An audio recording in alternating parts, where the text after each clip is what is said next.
Okay guys, welcome back to the channel. It's a lovely Tuesday afternoon here in southern Spain, and I thought I'd get the Voge 300 out and do a bit of off-roading, try a few tracks and trails. And I'm using OSM mapping with a GPX map added into it, so it's going to take us cross country. We're going off road now. So we're going to leave the tarmac here, turn sharply left, and these dirt farm tracks go for miles and miles. You can literally cross southern Spain on these type of tracks.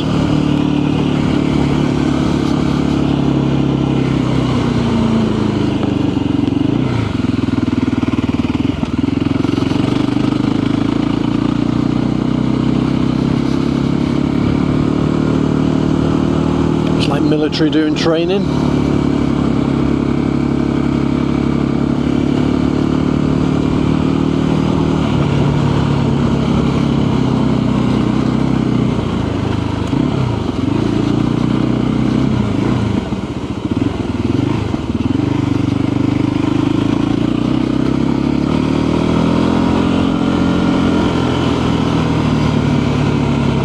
And if you use OSM mapping and you put a GPX file into it, it almost works like a rally type voiceover.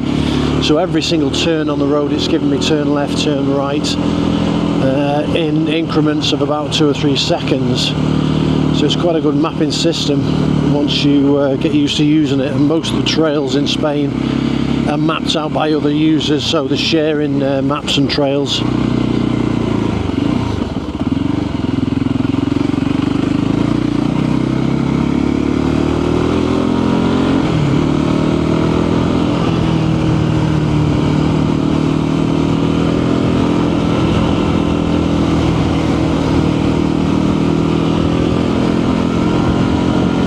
Just up them guys with the big gun on the back of the truck there, and firing anything across in my direction. These plains and Sierras here, you often see the military doing parachute drops here, and they'll fly from down near the coast, from San Javier and other Air Force bases, and have a coach up here to pick the parachutists up. But most days you can see them drop in this area. And you can see how dry we still are here. We've been forecast rain on and off, but we've not really had it. And you can see this track is just a dust bowl, totally dry really. These are quite fast tracks if you're used to this type of bike.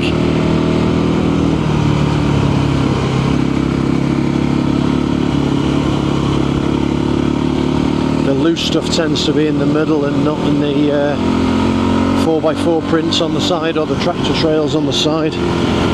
Doing a sharp right here now across the campo.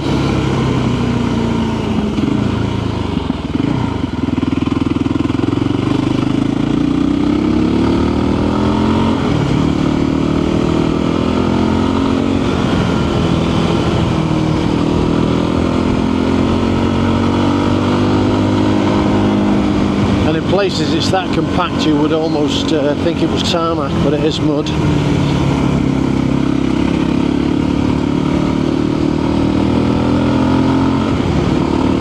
Bit gnarly in the middle there, very rutty.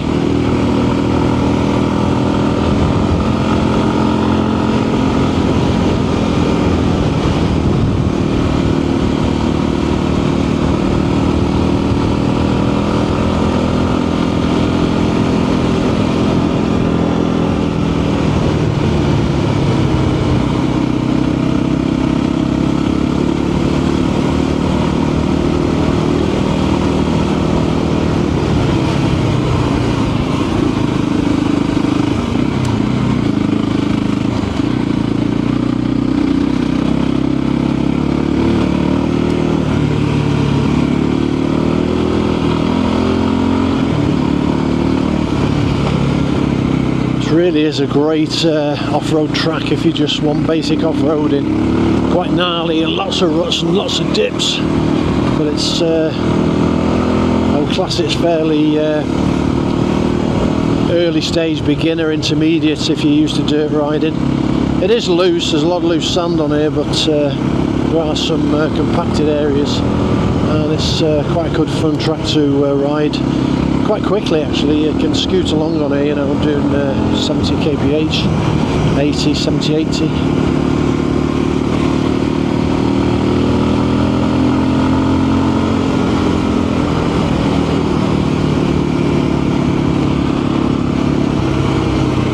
And the scenery up here is absolutely stunning. So we're going, I think we're doing a right here, going up into a forest track. Yep. This is a bit gnarlier, a bit loose, plenty of trees.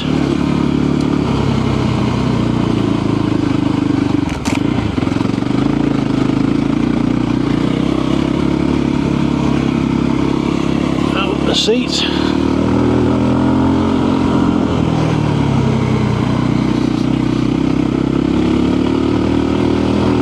For this type of stuff, guys, this is superbly capable little bike. Just checking where we're going on the map.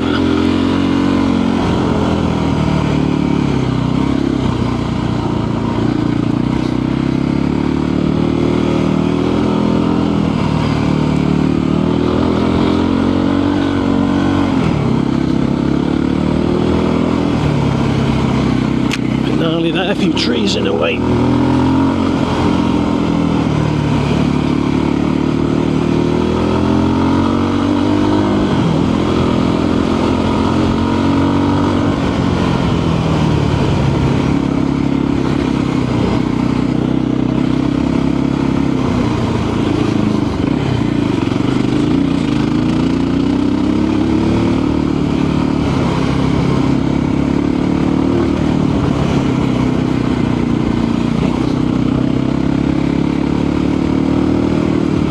On a bigger bike like the 900, you're not gonna fly along these tracks like you can on this little 300. You've got a lot more weight to contend with, a lot more to think about. But I'll try and get around this corner and show you some of the views up here. Absolutely stunning, guys. Absolutely stunning views, stunning ride, stunning little bike to ride it on.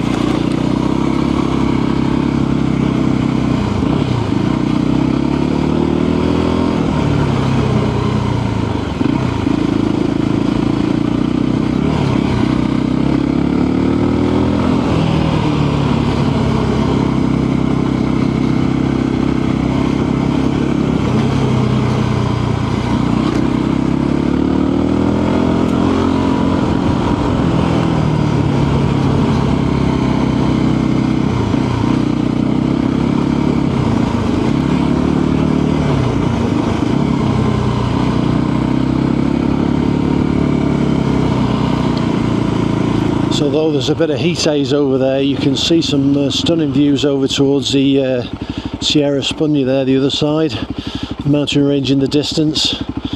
And as soon as you stop, you can feel the heat rising. It's although we're technically still in midwinter, it's a beautiful, beautiful day. 21, I would think, 21, 22 maybe. Stunning, stunning place to be out and about and exploring. I say I'm not going to go too far. I've just come from a quick toodle when I've got him back in from work, and just blow a few cobwebs off and release a bit of stress.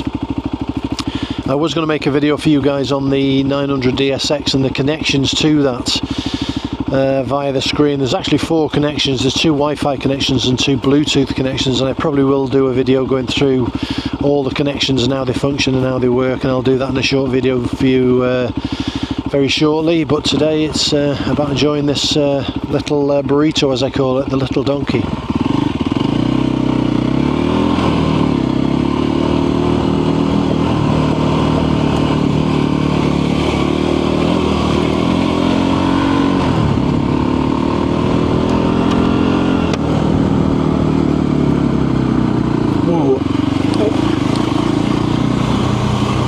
Look out for the unexpected. That was rough. That was a rough bit. So you come over the brow of that hill and you hit some really, really rutty stuff. So you have to be on your best look out for them type of things, but this does literally sail over them. It's quite comforting sparring. You've gone over that brew, that hill on the 900 at that sort of speed, and all of a sudden been faced with all them cross ruts, and they're not running in line with the road, they're all cross road and different ways. You'd have probably been bricking it and probably come off. You can see this gnarly bit in front of you here. Some of these ruts are well over 200 or 300 mil deep. So yeah, stunning trail to ride. And of course the control you've got on something like this is very good. It's very easy to handle, very light, very easy to steer, to push around. This trail in the distance there, I'll try and pull up and show you. I'm going to pick it up on the camera. There's an embalse or a lake, a reservoir. It's just below that mountain in front of us, and if you carry on along this road and you keep going, you've got to cross a distributary of that lake, a river, and it's about, I think about 4 or 5 meters wide, maybe 2 foot deep. And when I first bought this right after Christmas, when it was really cold, I got that fan. I was low on fuel and realised I needed to go further on, and took the chance of going through this really clay riverbed, and got a little bit wet, but it went through it okay. But it was a cold experience, one better suited to the spring or the summer. So what I'm going to do, I'm going to get a bit further along here, and I'm going to turn around and head back, only because I have again got down to 2 bars on this.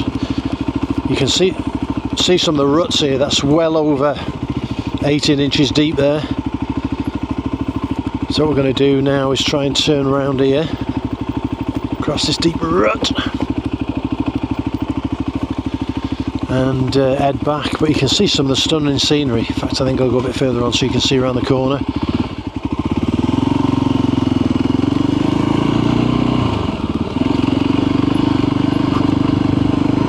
Absolutely mind-boggling, the views. And of course people have got little farms and fincas along here, so the only way to get to these farms and fincas is to come along these tracks. Okay, electric fence all the way around that field.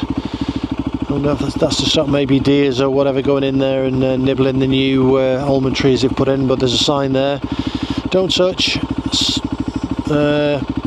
Pelagroso,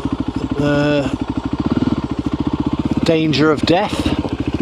So yeah, alta tension, danger of death. So we won't be touching that then. You can see some of the views up here, absolutely stunning.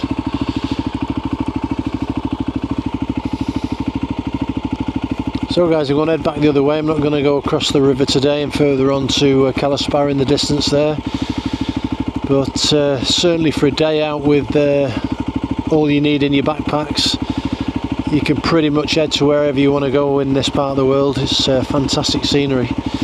Yeah, so I'll talk more about the DSX 900 in another video and the connections that I've just mentioned, but I'll leave this rolling and share my thoughts on the way back along this track. I hope I don't get shot by the military doing exercises there, and yeah, let's get going.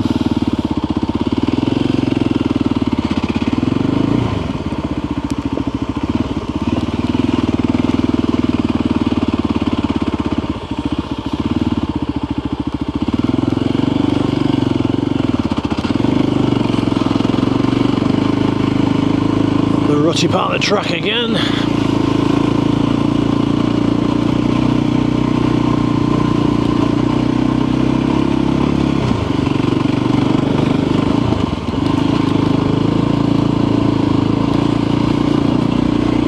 Some badly washed out sections here. Little 300 rally copes with it without any bother. Very confidence inspiring.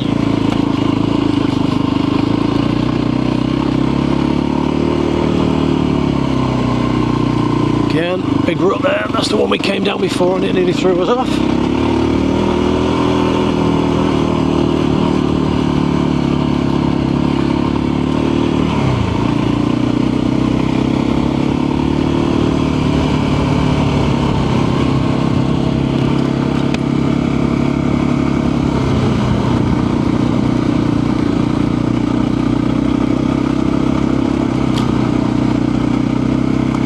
good line on any bike is crucial, especially on this sort of terrain, but you've got a lot more leeway on the 300 Voge than you have on anything bigger and heavier. It's a lot more forgiving. If you take the wrong line, you go across something really rough, this will just cross across it like a 4x4. There's no problem going over it. Whereas on a bigger bike, you know, you're more likely to slow down and get the front wheel kicking out on these severe ruts. And also on the dry stuff, the loose shaly sand on a bigger bike like the 900 or any bigger bike, unless you're really proficient and you're you know, an ardent Dakar type rally rider, which I'm not, obviously.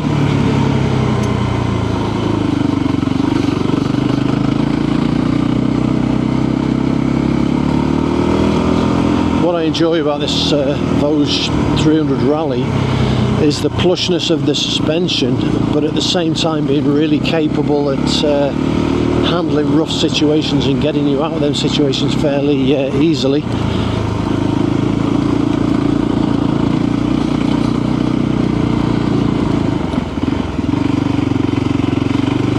I did mention in another video what I find myself doing an awful lot on this, because the front brake is it's okay, but it's not fantastic. You tend to find yourself using both brakes on the 300, and it's strange how you ride a different bike and it improves your riding on another bike. Riding this has very much improved my riding on the 900 DSX. It's got me using the rear brake an awful lot more than I would have done before, just out of habit of riding this and dabbing the rear brake. I've always used the rear brake for scrubbing a bit of speed off and trail braking in bends on the 900, but I tend to use it an awful lot more coming up to junctions and etc than I did before, which is a good thing. You're not going to get that front end dive then. So yeah, very interesting trail to ride along this, and I think the complete trail, if I remember right looking at the map, it's probably something like 45 kilometers, and you know, you could spend a good hour riding this, or maybe longer, at an average speed of 45, maybe an hour and a half if you're going to slow for the really gnarly bits. So yeah, you can have some great fun.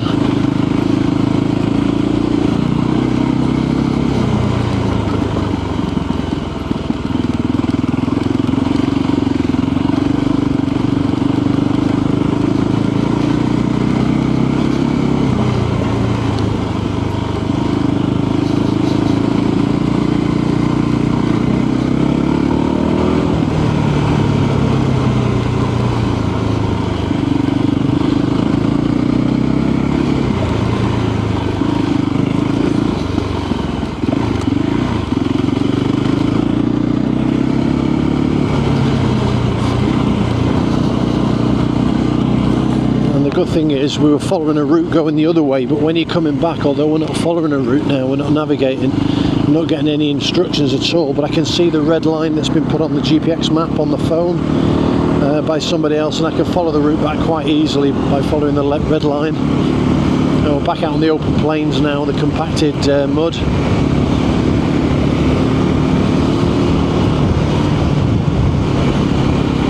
And we still are in a severe drought situation in this particular part of Spain. It varies tremendously. I had a ride out with my wife on the 900 DSX on Saturday, and we went up to the Sierra Espuña, which is a national park over to the right of me in the distance, and all the almonds were blossoming fully up there, and the landscape was a lot wetter than it is down here. Maybe because it's an higher altitude, I don't know, but the terrain here is very, very dry and has been for some time. We've not really had any meaningful quantity of rain that's going to help with any of the crops. All these fields you can see are ploughed over ready. They're quite opportunist, the farmers here. If they get a good forecast ahead, they're ready to plant stuff at the drop of a hat, and things go really, really quick. So yeah, they would get crops in quite fast if they had to, you know. So wheat and grain and barley and different crops that they do grow would be planted fairly quickly.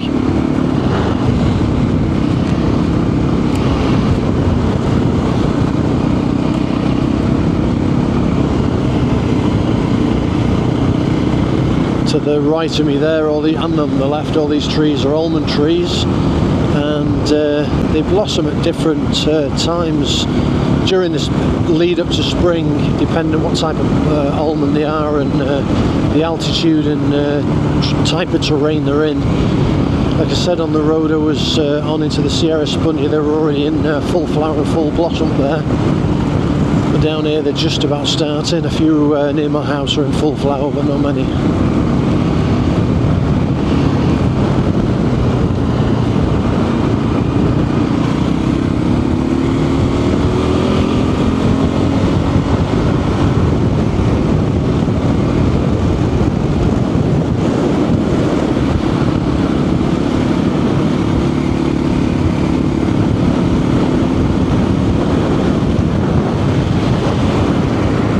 Oops, missed my turn in. Easily done, not looking.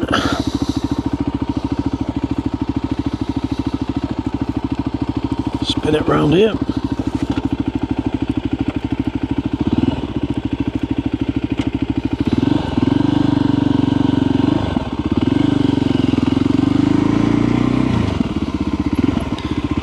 And you can see how barren it looks. I mean, everything's ploughed over, like I just said before, ready for any event that they can get any crops in. When they get the crops in, you've got probably an 8-week turnaround to getting them in, getting a lot of rain on them and harvesting them. So things do grow really, really fast with the sun and the weather that we've got here.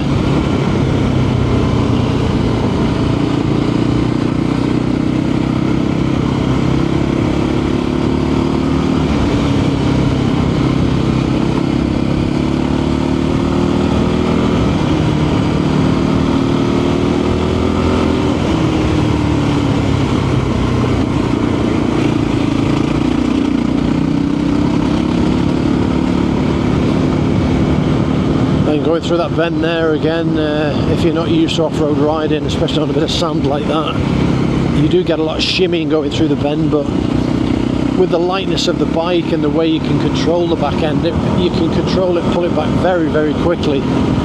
Very confidence inspiring for this type of riding. And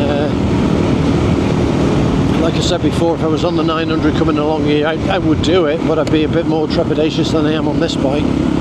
I know if I cane it into a corner at 60-70 kph on rough sand in this, and the back end steps out, I know I can pick it back and recover quite quickly.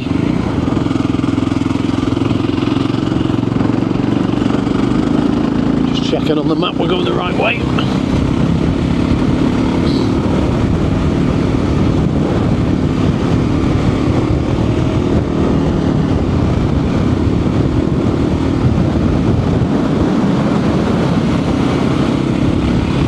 Again on the loose sand, shimmy in there a bit, but it's not something that tends to worry you on this bike. You soon find that when you power out of something like that, a back end weave or a back end wobble, you soon find yourself coming out of it quite quickly with a lot of confidence.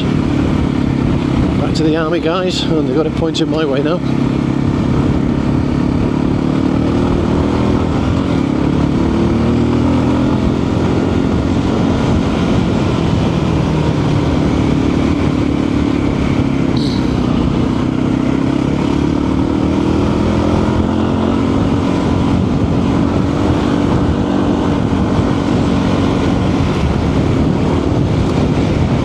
There we are guys, back onto tarmac. So, hope you enjoyed this short video. And even on tarmac, it's a fantastic little nippy bike. It's never going to pull you. We came up a bit quick on that. It's never going to scare you to death, but certainly have a lot of fun on it and the twisties on these small minor roads up to 120 kph, something like that, and then you get in up towards the top end of your range really. But back roads and side roads, it's a great little bike. So guys, I'm going to love you and leave you. Just a quick video of my quick scoot round and a bit of off-roading on this fantastic little bike. And it really doesn't matter what you ride, whether you ride a 1500, a 200, a 300. If you're riding for a purpose and it suits that purpose and you enjoy it, you should have that bike. So I bought this bike for exactly the purpose of the ride I've just been on. Really great fun, guys, really enjoyable, really controllable, really fun around the twisties. So yeah guys, ride safe, and I'll catch you in the next one.